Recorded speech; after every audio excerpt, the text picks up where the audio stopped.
jërë ngeen jëfati ci seen ànd ak télévision Futur Média dal leen ak jàmm ci xibaaru marax mi ponk yi ca gën a fës bokk rek ci kër gi ngànk wàllu ko kaaraange gi ci tali bi nag fi mu ne ña ngay soññe ndax ña ngay def seen kéemtalaay kàttan ndax ne ñu bëgguñu benn yoon ab accident ni ki ren jile mu soxal nag kon màggalu ko Touba màggal googu sax tax na tey jile nag ba ay mbootaay yoo xamante ne nii nag dafa ëmb ay bindkat nag daal di daje ca Masalikul Jinaan ñuy bind nag ci yoonu murit lépp nag ñu ngi ko def rek ngir màggal li nga xamante ni moom mooy 18 safar bi rawatina ak téere yi nga xamante ni moom la ñuy faral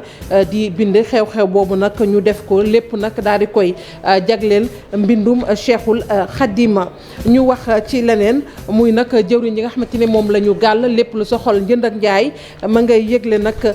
ci màggalug Touba bi lu soxol pomme de terre beeg soble beeg li askan yi jëfandikoo nag ñu ngi ciy dalal xel yi bu baax a baax ne nag dara du ci manqué bu ci yàlla àndee waaye nag commerçant yi ñu ngi leen di soññ ko doxalee nag neneen maanaam lu jëm ci yokku prix yi boo moyul nag dana am lu tegu ci sa kaw kon nanu daal di sàmmonteeg kon lu jëm ci njëkk yooyee li soxal code pénal ak code de procédure pénale mu bari lool lu ñu koy tudd bi ci mujj nag muy génn gi procureur bu Kédougou nag daal di def génn googu tax na nag ba nu samp laaj ne code pénal boobu ak code de procédure pénale boobu ana lan la wax ñaari attekat di ngeen leen dégg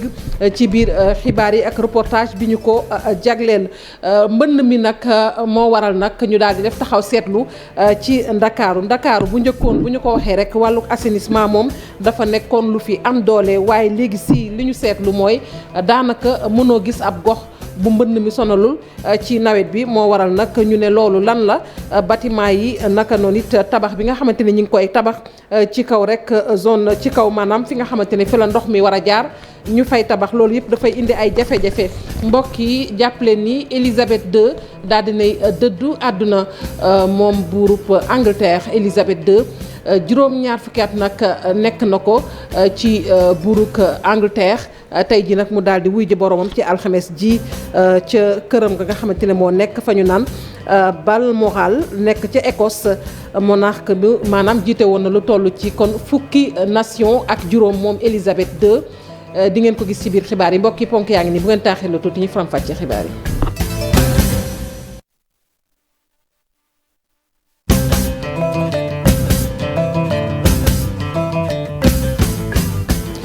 jërë ngeen jëfati ci seen ànd ak télévision Futur Média dal leen ak jàmm ci xibaaru marax mi dañu koy dooree ak mbootaay gi ngànk wàllu kaaraange gi ci tali bi nag fi mu ne nii bëgguñu daal benn accident ci màggalu Touba ren ji ña ngay def seen kéemtalaay kàttan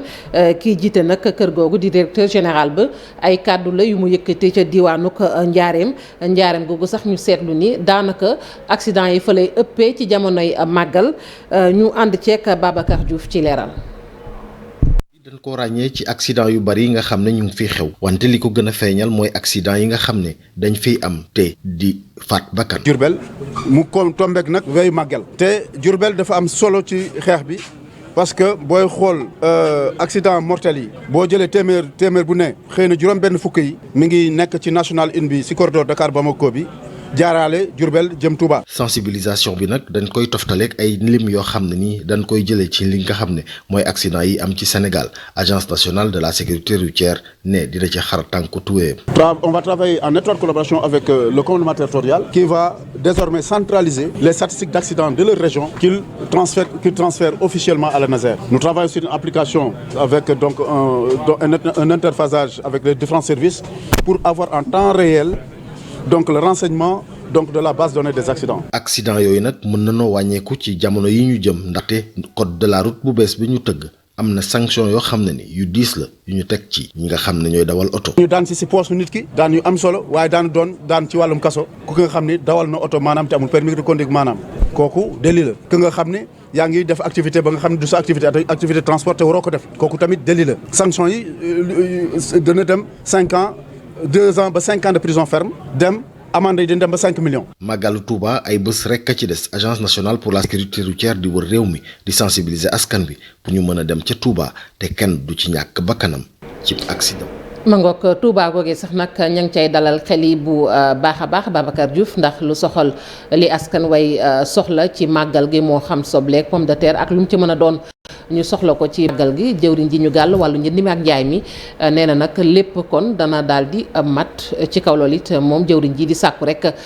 ci commerçant yi nag ñu bañ a wàcc yoon lu ci mel ni njëg yooyu nga xamante ni léeg-léeg ñu yokk ko bu mu jéggi dayoo te teguñu ko fenn Aminata Assome Diatta ñu teewlu ay kàddoom ci micro Papa Balla Gueye.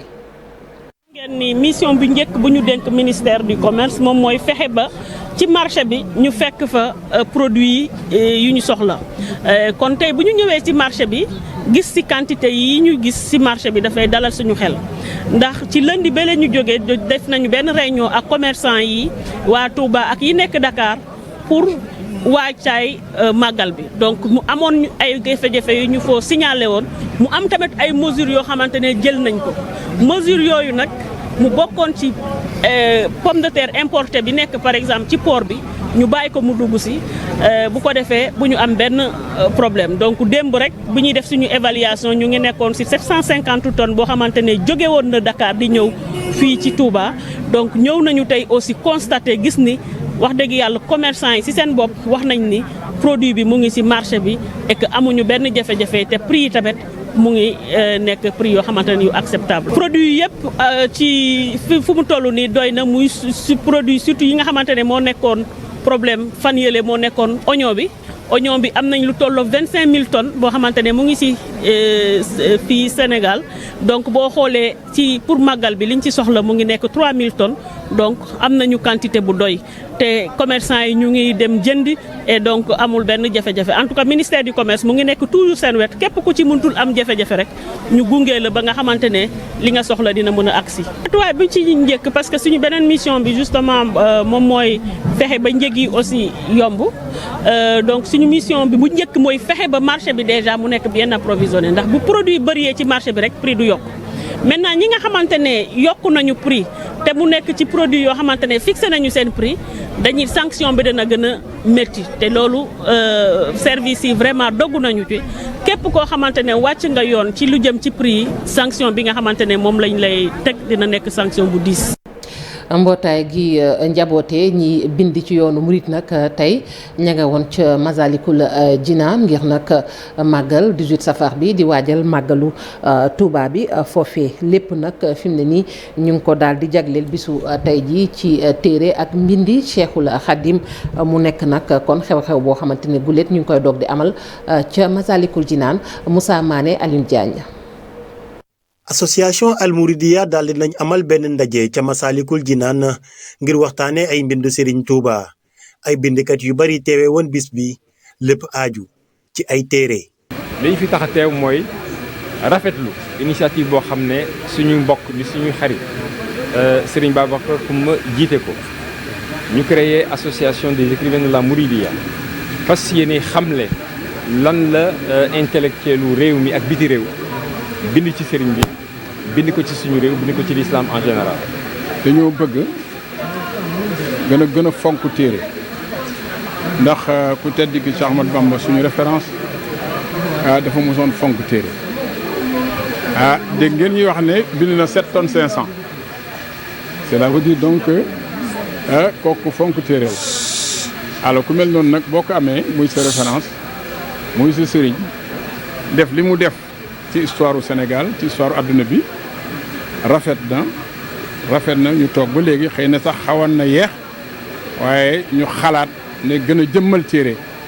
waaw moom ni mu ko jëmmale woon. mu doonoon édition bu njëkk li ëpp si li ñu jot a waxtaanee di xam-xam ci mbiru téere yi. te livre daanaka buñ koy wax Cheikh Ahmadou Bamba def ci yeggoon foo xam ne bi mu nekkee Gabon daanaka bu doon taw lépp mën na tooy xëy na mais ba mu des li mu doon bind kon mbind mi mu am fi mu ko teg am fi mu teg livre ba nga xam ne ci àdduna foo jëm ci àdduna bu ñu la waxee Cheikh Ahmadou Bamba da ngay xam ne écrivain la historien la théologien la mais tamit muy koo xam ne adepte du savoir la mooy ku bëgg xam-xam ba kon bu ñu koy rendre hommage ci à travers la foire du livre bu ñu organiser de première édition kon loolu noonu day nekk mbégte mais day nekk aussi reconnaissance boo xam ne dañ ko njukkalee muy koo xam ne àddunaam yëpp xam-xam la. ñoom nag ñu ngi fas yéene wéyal li ñu mel ba tax na ñuy jox taalibe yi rendez-vous fële ca bërëb bu sell ba. gis ngeen ne dëgg-dëgg fi yàlla lépp tegu na ci yoon alhamdulilahi rabbil alamin ñu ñaan yàlla bu ñu mayee déwén incha allah mu gën a yokk. xew-xew bi ñu ko doon amalee ca Masaalikul Jinaan taaliba yi bari ñëwoon teewee bis bile. ñu koy jaajëfal bu baax a baax Moussa Mané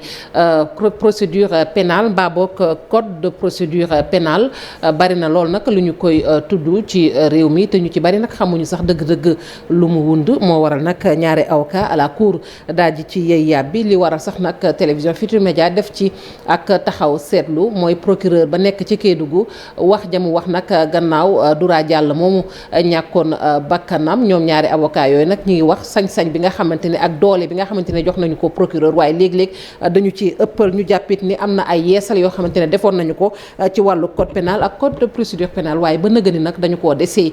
jëmmal Aminata Mbaari Sow. Maître Ousmane Seye bokkoon na ci ñi nga xam ni ñoom la ñu tabboon ngir ñu bokk ci commission de réforme sur le code pénal et sur le code de procédure pénale commission boobu nag dafa waroon amal ay jàngat ak ay coppite ci ñaari code yooyule. juróomi at liggéey nañ ko est-ce que du sax fukki at liggéey ko tëggaat ko xoolaat délit yi ñuy wax atteinte à la sûreté de l'État l'article 80 du code pénal yooyu yëpp xooloon nañ ko seetaat ko tëggaat ko xool lan mooy peine lan mooy délit nuñ koy définir ba nga xam ne day leer ci bopp nit ñi leer ci boppu juge bi wane code pénal code de procédure pénale philosophie bi ko sous-tendre muy protéger la dignité humaine protéger nit ki yooyu yëpp ñu def ko. boobak léegi nag ay réforme yooyu le xalaat nañ ko daal di koy bind ci ay téere bokkoon na ci li ñu xalaat mooy xoolaat pouvoir yi nga xam ni moom la ñu accordé procureur de la République. bu xoolee texte Sénégal ci mbiru yoon en matière pénale procureur de la République dafa am ay sañ-sañ yu jéggi dayo procureur mënul ñàkk sañ-sañ parce que kuy aar di défendre askan jaadu nañu jox la ay sañ-sañ ak ay motukaay pour nga mën a défendre askan bi mais loolu aussi dafa war a méngoo ak jamono méngoo ak yoon ba de telle sorte que doo lor askan wi doo lor kenn mais ci suñu yoonu Sénégal ni mu taxawee sañ-sañ jox procureur de la République bëri na jéggi na dayo boo xam ne li ci ëpp méngoowul ak état de droit bu moderne. sama expérience may na ma xam ne procureur de la République certes moom mooy maître des poursuites mooy poursuivre loolu kan mënu ko dindi ci nu suñu organisation judiciaire tëddee ci la bokk mais mënoo di toppee ba pare di àtte parce que niñ ko code de procédure bi ni mu bindoo léegi mooy procureur la dafa lay topp ba pare ne yow mun naa la tëj mun naa la may liberté provisoire wala mun naa la def détention provisoire loolu waru ko parce que warul am pouvoir de décision parce que procureur bi comme avocat la rek day ñaan parce que partie la au procès magistrat debout lañ koy ooyee parce que dafa am lien ak pouvoir exécutif mun nañ ko jox ay instructions mun nañ ko jox ay ordres. ñaari avocat yi la jàpp ne tey jii fonctionnement justice bu Sénégal war na méngoog ni àdduna di doxee. ki bu fekkee ne boo ko soxlaa jot ko boo ko bëggee àtte ko jarul nga koy tëj ci kaso bi inutilement saa ñu àtte ko parce que nit ki avant ñu tëj ko définitivement dafay bénéficier de ce que l'on appelle la présomption d'innocence dañ la jiiñ rek mais àtteeguñ la tant que nag àttewuñ la dañ la jiiñ tu es innocent tu es présumé innocent loolu il faut que ñu koy fàttali su ko defee buñ ko appliquer noonu kaso yi dootuñ fees. boobaak léegi nag xalaat yu am solo yooyu lee ñu daal di koy tënk ngir ay réforme am ci code pénal ak code de procédure pénale waaye boobu ak léegi nag dara soppeekuwul ñoom ñu jàpp ne loolee buñ ko andi woon dina andi doxalin bu bees ci wàllu justice bu ñu sukkandikoo ci ñaari avocat yi lee. ma ngoog lu jëm ci wàllu mbënd mi fii ci Ndakaaru nag dañu seetlu ni bu njëkkoon kon capital bi wàllu canalisation bi lépp jaaroon na yoon waaye tey nag lañu seetlu mooy canalisation yi màggat na mu waral nag askan wi ñu bari xam nga di ñaxtu waaye yooyu yëpp nag ñu ne dafa am lu ko waral ndax léeg-léeg askan wi dañuy dem ba ci kaw conduite d'eau ya di fa tabax naka noonu it zone de captage bi ñu lotissé tey jii yooyu yëpp di ay jafe-jafe Mamadou Fall la ñu ciy àndal ak Hamadou Ba. Dakar di capitale boo xamante ni bu tawee kenn du am jàmm ndox mi nangu gox yu bari ci at yu mujj yile moonte day ay canal gas nañ ko lu yàgg loo xamante ni moo daan yóbbu ndox yi tey jii lan moo waral bu tawee ndox yooyee mënta dem site bu ñu njëkk a visité moo di zone de captage aménagiste bi li mu wax leer na nee na dëkkuwaay yi ñu fi def ak fatt gi ñu fatt yoonu ndox mi moo waral li ni mel. parce que zone de captage turam rek wane na ne li ñu fi def si ay aménagement ay dëkkuwaay warta wane ne parce que fii ndox bi moo ko moom léegi nag doo ñëw nag jël fu ndox moom ngeen dama koy sëkk di fa dëkk ña defoon projet ña ko ña ne woon ca gannaaw ñëpp yoon dafa leen war a ate. gannaaw zone de captage lu ni mel kan la ñu nemmeeku ci réseau bi nga xamante ni moo boole Ouest Foire Sud Foire Sacré-Cœur Yoff ak yeneen i gox file ay tabax ci kaw canaux yi loolu tax na ba buy taw bërëb yu bëri ndox mi nangu ko. ñi ngay gis ni yëpp ci yëbari ci kaw conduite d'eau bi fa lañ leen tabax am na ay atelier am na tout y a des maisons yoo xam ñu ngi leen tabax ci kaw conduite d'eau bi bâtiment bi ngeen jaakaarloo ni tey ci kaw conduite d'eau bi parce que fii conduite d'eau boobu ak bi nga xamante ne moom laa leen wan nii léegi ngeen jël ko bu ngeen def face ñoo waroon a daje fii ñoom jël récupérer ndox bi mu traversé mu romb kii bi fee ngay gis xaal yi bu la neexee nga jël ko romb noonu mu sotti ji ko géej. gis-gis googee nag maire bi ànd ci moom mi jiite commune bu Yoff nee na sax benn partie ci maire bi boo moytul mu daanu ndaxte ñu ngi ko tabax ci canal bi. ak Nord Foire mais yëpp nag da ngay gis foo xam ne aussi fu nit warul dëkk la maanaam muy mbedd ñu tabax ko dëkk ko donc nga xam ne ndox yi aussi bu ñëwee du dem day toog donc loolu aussi indil nañu ay jafe-jafe yu rëy ndox mi bu jéggee ñëw day jubal fi ñuy wax Philippe Senghor di centre de santé bi ak fii ci mairie bi ndax am nañ ci ay dégâts rek ci taw yi mujj yi mais da ngay gis kër yu ñu tabax ci kaw canalisation ndax bi ñuy wër def tournée aussi loolu ci la bokk loolu nag du ñu ne état rek la waaye askan wi ci la ñu bokk ndax responsabilité moom dañ koy assumer. ay solution manqué wu fi. Yoff am nañu ay jafe-jafe yu metti ci inondation yi mais commune bi taxaw na ci ànd ci ak ndimbalu ville de Dakar ba ñu teg ay moto pompe. wax ci yoonu ndox bi yëpp nañ leen toj ak nu ñu mën a demee. canal bi parce que canal bi fii dafa yaatu woon de telle sorte que pour ay da doon def ay 5 mètres boo nee si suuf donc actuellement nii y a rien bu ndox bi ñëwee du dem war naa leen ko. maire Yoff yokku ci nii li nga xam te ni moo di plan Orsec moom de tegu ko gët benn yoon. ngir capitale bu Sénégal delluwaat kon ca na mu meloon tubaab tuddee ko son lustre d'antan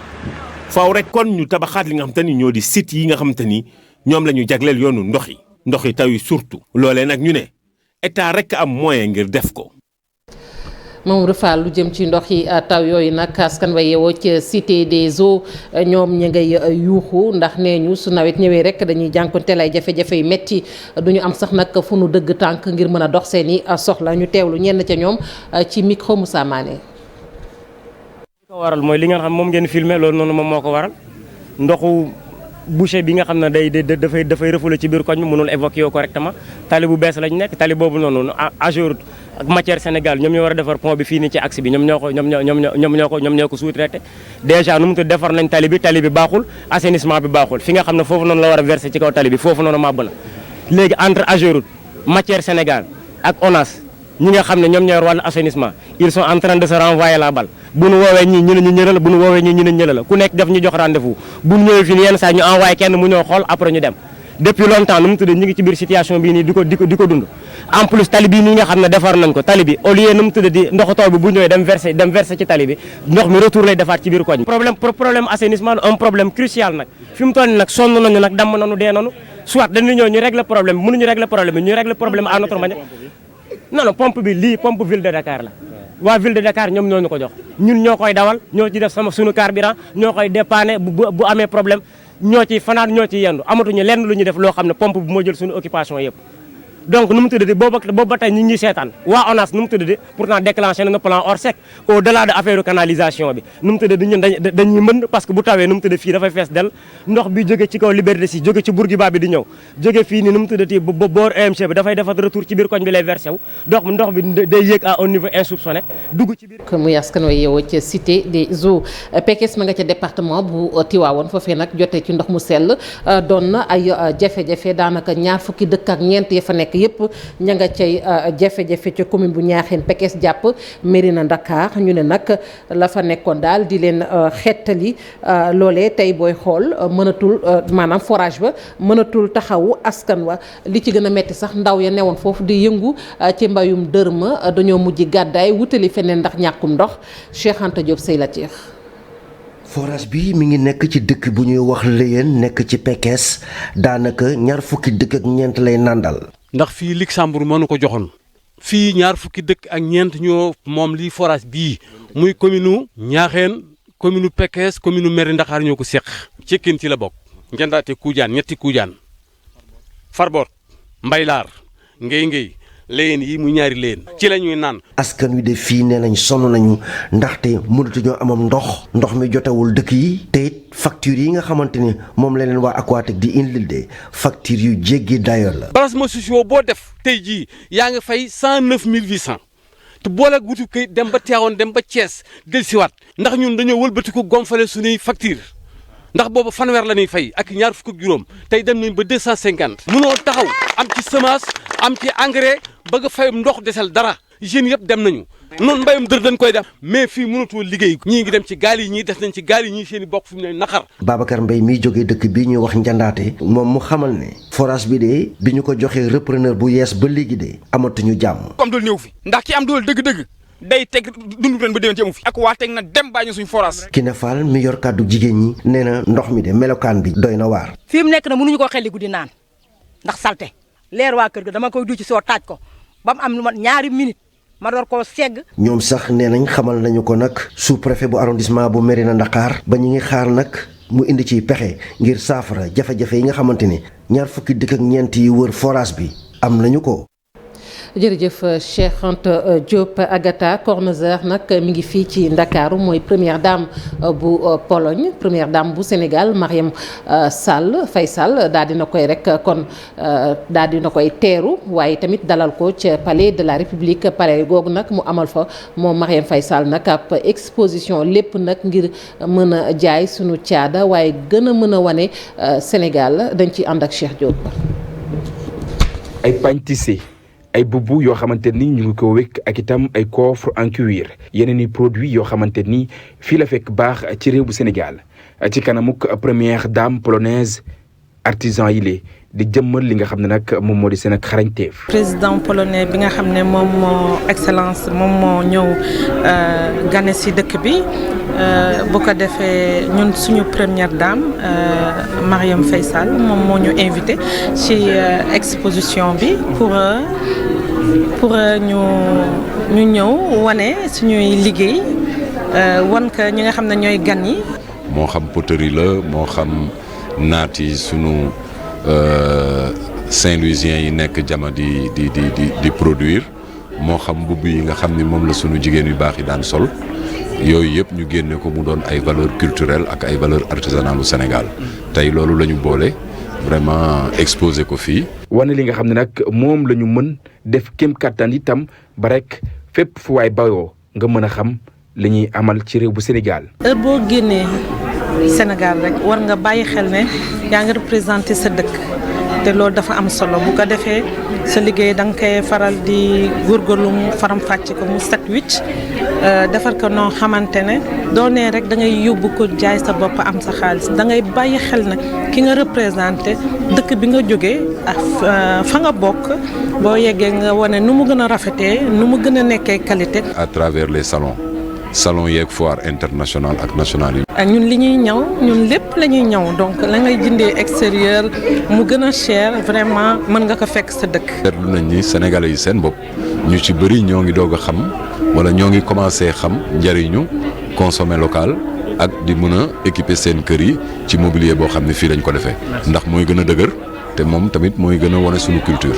lépp lu ñeel wàllu caada nag file lu ñu jëmmal la. ndax itam wane nañ ko fi bu baax a baax moo xam xeet bu ne ak itam lay sa cosaan daal nañ koy wane. ñu jeexalee ak la ñu waxoon ci ponk yi muy buuru Angleterre Élisabeth II daal dinay faatu ci juróom-ñeent fukki atam ak juróom-benn moom Élisabeth II ma nga faatoo nag ca këram nga nekk ca Balmoral ca Écosse lu toll ci juróom-ñaar fukki at kon nekk na ko